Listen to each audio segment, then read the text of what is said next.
сар 55 мянган фунт, бонус нь 3 сая доллар гэж. Зөвхөн мөнгө угаах шинжтэй үйлдэл биш, Монгол улсын үндэсний аюулгүй байдалд харшиж болзошгүй үйлдэл гэж үзэж байгаа.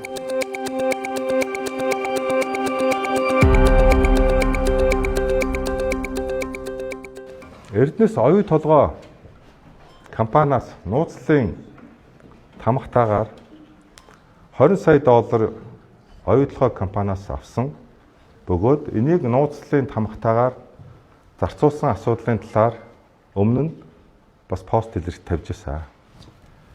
Засгийн газрын хэрэглэх газарт тагнуулын эрхээ газраас 2025 оны 9 сарын 26-ны өдөр хууль хүчин төгөлдөр мөрдөж эхэлснээс хойш хугацаанд төрийн өмчид хуулийн этгээд, төрийн өмчийн оролцоотой хуулийн этгээдээс албаны нууцт хамаарах мэдээллийн жагсаалтыг боловсруул тагнуулын байгууллагаас санал авч баталж байгаагүй болно.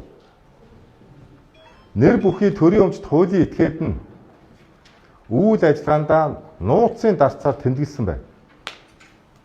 Энэ нь албаны нууцт хамаарахгүй буюу байгууллагын нууцын тухай хууль заасны дагуу нууцлсан мэдээлэлд хэрэглэж байгаа нь албаны нууцт хамаарахгүй мэдээлэл текст хэрэглэхийг хориглоно гэж яасныг зөрчиж байна. Албаны нууц мэдээлэлд хэрэглэх дардас тэмдэглэгийг хэрэглэж буг анхааралдаа авна гэсэн бичгээр юусэн. Өөрөөр хэлбэл энэ анхнаасаа нууц биш байсан гэдгийг тагнуулын байгууллага энд өгүүлэлтээр нотолсон. Хууль зөрчиж нууцад авсан байна гэдэг баримт нь энэ байна. За энэ ер нь ямар асуудал болсон юм бэ гэдгийг та бүхэнд эхнээс нь танилцуулъя. 2021 оны 11-р сарын 10-ны өдөр засгийн газрын хуралдааны тэмдэглэлд 2 гадаадын хөрөнгө оруулагч талтай үр дүнтэй хэлцээр хийхэд шаардлагатай зөвлөх үйлчлэгээний зардлыг санхүүжүүлэх зорилгоор Эрдэнэс оюу толгой компани эх оны төсөвт холбогдох санхүүжилтийн хүүсвэрийг тооцсон тусгуулах арга хэмжээ авахыг Эрдэнэс оюу толгой компани захирал Цэранбатад даалгаж шийдвэрлсэн байна. Энэ өдрөөс 1 хоногийн дараа буюу саяны яриад байгаа 20 сая долларыг оюу толгой компани Монголын засгийн газарт өгөх шийдвэр гаргахаас 1 өдрийн өмнө Монголын засгийн газар 20 сая долларыг яаж зарцуулах вэ гэдэг шийдвэр гаргацсан байсан гэсэн.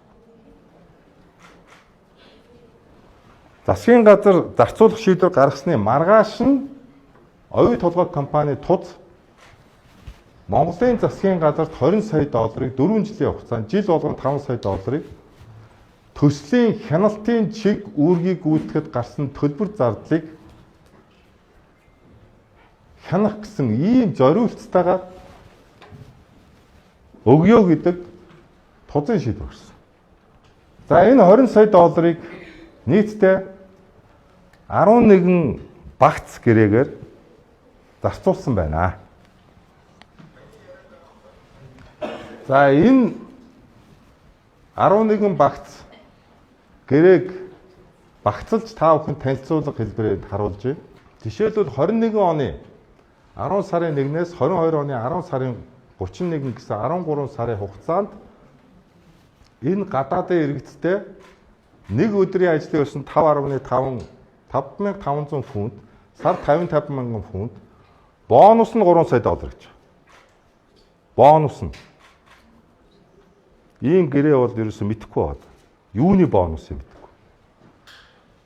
За мөн бонусын төлбөрийн 15% хүртлээр тэнцэх хэмжээний урамшууллыг захиалагч өөрийн үзмжээр олгож болно. Дахиад. Гэрээнд байгаа анхаарал татж байгаа заалтууд энд байна. Ричард Боули гэж иргэнтэй өдрийн 2200 фунт, сарын 33 мянган фунт. Дахиад бонус нь 3 сая доллар. Дахиад бонусын төлбөрийн 15% тэнцэх хэмжээний урамшуулал захиалагч өөрийн үзмжээр олгож болно. За ийм гэрээнүүдийг байгуулсан. За энэ гэрээнүүдэд урьдчилсан байдлаар дүгнэлт хийж үзсэн. Хууль зүйн сайд болоод энэ гэрээнүүдээр урьдчилсан байдлаар дүгнэлт хийж үзсэн. За тэрийг харъя. За энэ дотор зөвхөн олон нийтэд гаргасан юм Атикус гэж нэг компани тухай ярьж байна. Atticus гэж компанитай 2022 оны 3 сарын 21-ээс 23 оны 3 сарын 21 өдрийн хүртэл хугацаанд 12 сар хугацаатай гэрээ байгуулсан. Эхний 6 сард 500 мянга. Үүнээс 305 мянган $. Нь халааснаас гарах шууд зардал гэдэг нэртэйгээр pocket money гэж. $500 мянган ажил гүйцэтгэх гэрээний 305 мянган халааснаас гарах зардалт ч өгж байгаа гэж гэрээ байна. Дахиад 23 оны 1 сарын 1-ээс 23 оны 7 сарын 1-нд 6 сарын хугацаатай $500 мянган. Дахиад 320 мянган мөн pocket money. Халаасны мөнгө. 23 оны 3 сарын 16-наас $200 мянган мөн дахиад гэрээ хийгээд байгаа. Гэрээний хугацаа дуусаагүй багт гэрээ хийгээд байгаа. Нэмэлт гэрээ хийгээд байгаа. 23 оны 10 сарын 1-ээс 24 оны 7 сарын 1. Дахиад $500 мянган. Дахиад 140 мянган дахиад карбаны мөнгө гэж байна. За энэ гэрээг ямар зорилготой байгуулад байгаа юм бэ? Энэ одоо юу хийх гээд байгаа юм бэ энэ гэрээний үр дүнд? Дэлхийн эдийн засгийн форум, Дэлхийн наадам, Invest Mongolia цуврал арга хэмжээ, хэвлэлийн албаны дэмжлэг сэтгүүлчтэй харилцсан, Эрдэнэс оюутлогыг олон улсад сурталчилна. Маш ерөнхий нөхцөлтэй гэрээ гэж хэлэхэд хэцүү бичиг баримт үлдгэсэн байна. Яагаад гэрээ гэж хэлэхэд хэцүү бичиг баримт гэж хэлээд байгаа вэхээр хоёр талд харилцан зурлалцсан, санал солилцсон гэрээний нөхцлүүд тэр байтугай гарын үсэг. Гүйц захирлын гарын үсэг мөн үү гэдэг нь эргэлзээтэйгэд өртсөн байдлаар дүгнэж байгаа. Нийтдээ Atticus гэж саяны одоо $20 сая зарцуулалтаас 2000 за би энэ огног дахиж төгсгөлд нь дахиад ярина. Та бүхэн энийг сайн татаад аваа. 2021 оны 10 сарын 1-ээс 22 оны 10 сарын 31-ний хооронд Maurice Duffy гэж хүнтэй 715 мянган фунт стерлингийн гэрээс. Richard Bowley гэж зөвлөгтэй 429 мянган фунт стерлингийн гэрээс. Энэ огноог нь бол 21 оны 10 сараас 22 оны 10 сар жилийн хугацаатай гэрээ шүү. Өөрөөр хэлбэл 1.3 сая фунт стерлингийн гэрээ ихсэн. Саяны ярьж байгаа Atticus гэж компанитай 22 оны 3 сарын 21-ээс 23 оны 10 сарын 1 хүртэлх хугацаанд 4 удаагийн гэрээгээр 1.1 сая 760 сая $. Гэрээ хийгдсэн. За энэ бол Atticus компани 1.7 сая $. Гэрээний тайлан гэж Atticus компаниас нууцын тамхтайгаар ирүүлсэн тайлан энэ үү. 4 удаагийн тайланд Монгол хаан жүжигийг олон улсад сурталчилсан гэдэг тайлан ирүүлсэн энэ компани. Энэ тайлангаас авч үзэхэд ерөнхий сайдын гадаад айлчлалуудыг зохион байгуулсан гэдэг тайлан ирээд байгаа. Тэр байтугай Англи улсад бүртгэлтэй гэх хоёр хүний эзэмшилтэй гэх энэ компани Монгол улсын ерөнхий сайд, Монгол улсын ерөнхийлөгч, Монгол улсын гадаад хэргийн сайд, Монгол улсын соёлын сайд энэ гадаад айлчлалыг зохион байгуулсан. Хэлэх үгийг нь бэлдсэн. Википедийг нь янзалж өгсөн гэдэг ийм тайлангууд ирсэн. Монгол улсын үндэсний аюулгүй байдлын зөвлөлийн гишүүдийн гадаад айлчлал түүний хөтөлбөр ярианы сэдв улсын маш нууцын зэрэгэлд байдаг. Үндэсний аюулгүй байдлын зөвлөлийн гишүүдийн гадаад айлчлалыг зөвхөн Монгол улсын гадаад хэргийн яам зохион байгуулдаг. Монгол улсын гадаад хэргийн яам ийм компанийг мэдэхгүй бөгөөд ийм компанитай хамтарч ажиллаж байгаагүй гэдгээ нотолж мэдгэл гаргасан. Энэ компанид анхны шатны баримтаар нотлогдохгүй, юунд зарцуулагдах нь тодорхой бус өндөр хэмжээний дүнгийн авч үзэхэд саяны 1.7 сая $. 765 мянган $. Нь халааснаас гарах зардал гэдэг ийм гэрээ баг. Гэрээний тогтмол төлөгдөх төлбөрийн бүцэд оруулж шилжүүлсэн. Нэг ажлын гүйцэтгэлд хоёр ижил гэрээг шууд хамааралтай этгээдүүдтэй байгуулж давхар төлбөрийн үүргийг бий болгосон асуудал өрчсөн байдлаар тогтоогдсон. Өөрөөр хэлбэл халахвч шинжтэй, мөнгө угаах шинжтэй хэлцлүүд, шилжүүлгүүд байсан гэж өрчсөн байдлаар дүгнэгдсэн. За энэ мөнгө шилжүүлгийн баримтууд нь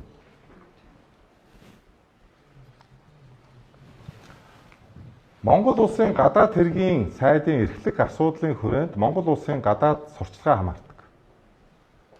Гадаад харилцааны яамнаас гадуур Монгол улсын аль нэг сайд гадаад улсын ямар мэддэхгүй компанитай Монгол улсын үндэсний аюулгүй байдлын зөвлөл болон засгийн газар их хурлын гишүүдийн гадаад ажлыг зохион байгуулсан, арга хэмжээ оролцоо хийсэн, санхүүжилт өгсөн үйл баримтууд нь зөвхөн мөнгө угаах шинжтэй үйлдэл биш, Монгол улсын үндэсний аюулгүй байдалд харшиж болзошгүй үйлдэл гэж үзэж байгаа.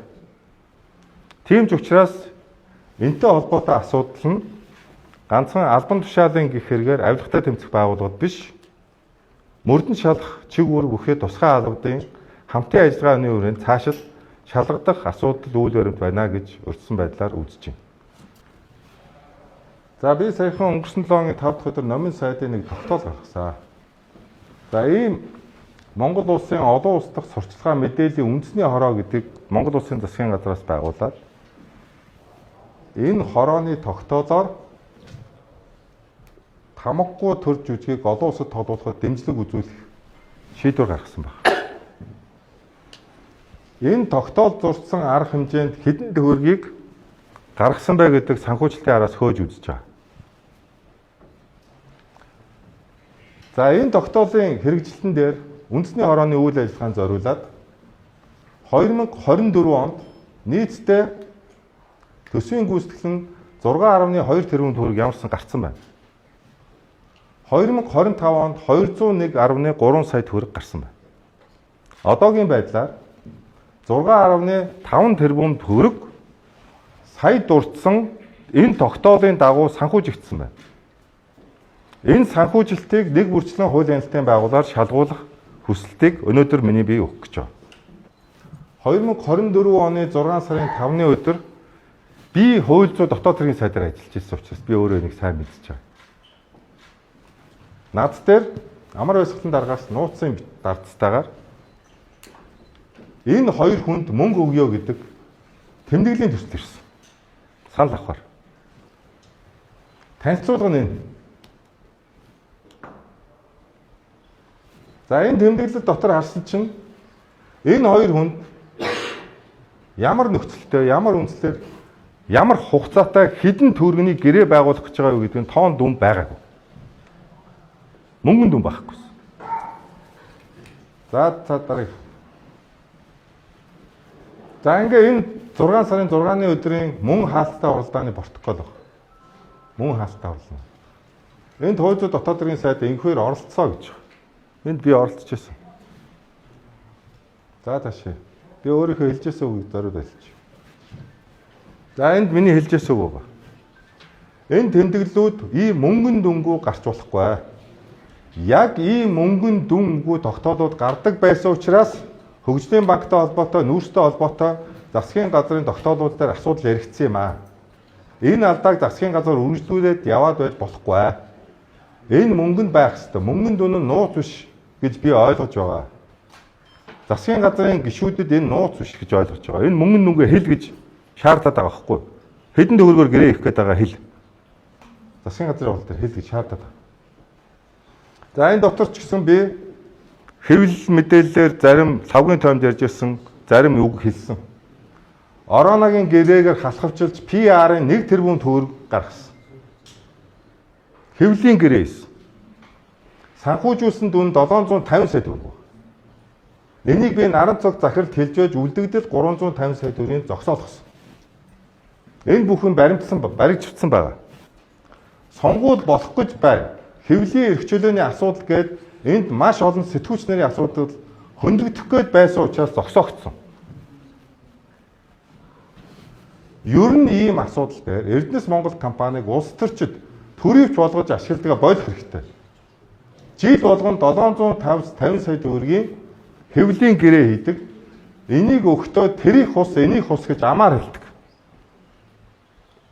Тухай би засгийн газрын хаалттай уралдаан дээр хэлжсэн өөрийнхөө үгийг би энд гаргаж байна. За энд Солонгой хууль зүйн дэд сайдын үгээс би зарим үгүүдийг гаргая. Арбитрийн маргаанд манай улсад зөвлөж байгаа хуулийн фирмийн зардлыг Монгол улсын засгийн газрын нөөц сангаас гаргадаг. Энэ холбогдох хуулийн тодорхой зохицуулалттай учраас нөөцөөс зардал гарч байгаа. Сар болгон 2 зөвлөхөд төлөх төлбөр нь сарын төлбөртэй байгаа. Нэг зөвлөх нь сарын 55,000 фунт, Марус Тафи 55,000 фунт, Ричард Боули сарын 40,000 фунт стерлингийн төлбөр авахар байгаа. Тэгэхээр нийтдээ 13 сараар үзүүлэхэд 1.2 сая фунт стерлингийн нийт зардалтай гэрээ байгуулах гэж байгаамаа гэж 2024 оны 6 сарын 6 засгийн газар танилцуулж байгаа. За саяны ярьж байгаа 2024 оны 6 сарын 6-ны өдөр 2 зөвлөхөд өгөхөөр засгийн газрын шийдвэр гарч байгаа энэ шийдвэрийн мөнгө 21 оны 10 сараас 22 оны 10 сард нэгэнт Эрдэнэс оюутлогоос гараад санхүүжигдсэн байсан мөнгийг засгийн газраар нөхөж шийдвэрийг гаргасан. 3 жилийн дараа. Өөрөөр хэлбэл энэ үйл баримт юуг нотолж байна вэ гэхээр Эрдэнэс оюутлогоос авсан 20 сая ам долларыг нэг Атикус гэж одоо номин сайдын нэг баахан танилцуулгатай нэг Атикус гэж нэг компани. За мөн зөвлөх үйлчлэгээ нэртэй энэ хоёр иргэнтэй байгуулсан 1.3 сая ам доллар. Тухайн үеийн засгийн газрын хуралдаанаар юм уу ямар нэгэн шийдвэргүйгээр гарч ирсэн байна. Яагаад 24 оны 6 сард энэ асуудлуудыг Монгол Улсын засгийн газраар яаран сандран сонгуул болж байхад нөхөж гаргасан бэ гэхээр хууль зөрчсөн асуудлууд нь сонгуулийн дараа ил болохгүй. Энэ араасаа асуудал үүсэхүй гэдэг агуулгаар нэгэнт 3 жилийн өмнө гарцсан байсан энэ их мөнгүүдийг гаргах шийдвэрийг 3 жилийн дараа Монгол Улсын засгийн газраар нөхөж тэмдэглэл гаргасан. Гэдэг нь энэ нотлох баримтуудаар нотлох.